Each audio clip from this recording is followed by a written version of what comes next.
aunque es muy difícil decir en pocas palabras o en una mini cápsula qué es el periodismo cultural, creo que debemos intentar decir de manera compacta qué tan difícil es, en qué incurre esta contar la cultura, este oficio, contar la cultura desde un punto de vista no dominante, contar la cultura desde un punto de vista testimonial, claro, directo, que llegue a muchas personas. Para mí el periodismo cultural no tendría sentido si fuese una labor de élites, si fuese una labor que se redujera a la comunicación de unas artes determinadas o de una corriente de pensamiento. Es decir, que nos habláramos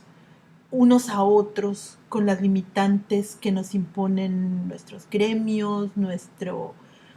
pensamiento, nuestras ideologías.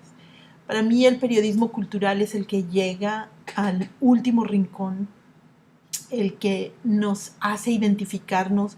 con personas a las que tal vez nunca vamos a ver, nunca vamos a conocer, pero que sin embargo nos permite dar rienda a aquello que tenemos en común los seres humanos y que nos obliga a buscar en la cultura identidad, definición, nombre, tradiciones, historia, testimonios,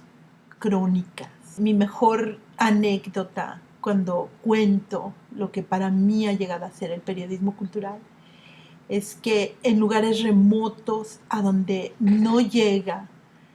el transporte convencional, a donde en aquellos tiempos tampoco llegaba el teléfono, porque el teléfono celular ha realmente revolucionado la manera como nos comunicamos. Pero en esos tiempos de antes del teléfono celular, yo descubrí que en lugares remotos había personas que podían coleccionar revistas, recortes de periódicos,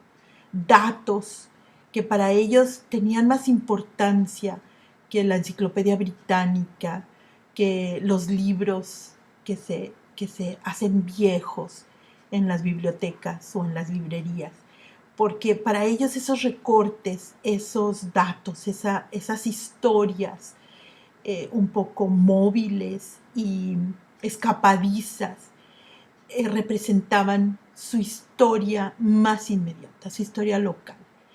Entonces, para mí, el periodismo cultural tiene éxito cuando logra captar eso que las publicaciones convencionales nunca recogen, lo que nunca cuentan las enciclopedias, lo que jamás nos llega por vía de las películas o de la televisión o de los medios convencionales.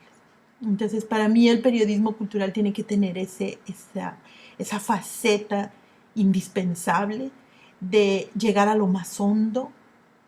¿no? Buscar entre lo más remoto y traducirlo o interpretarlo de manera que les llegue a todos. Que el que vive en París y el que vive en Fresnillo, que el que vive en Londres y el que vive en Beta Grande encuentren un punto de confluencia,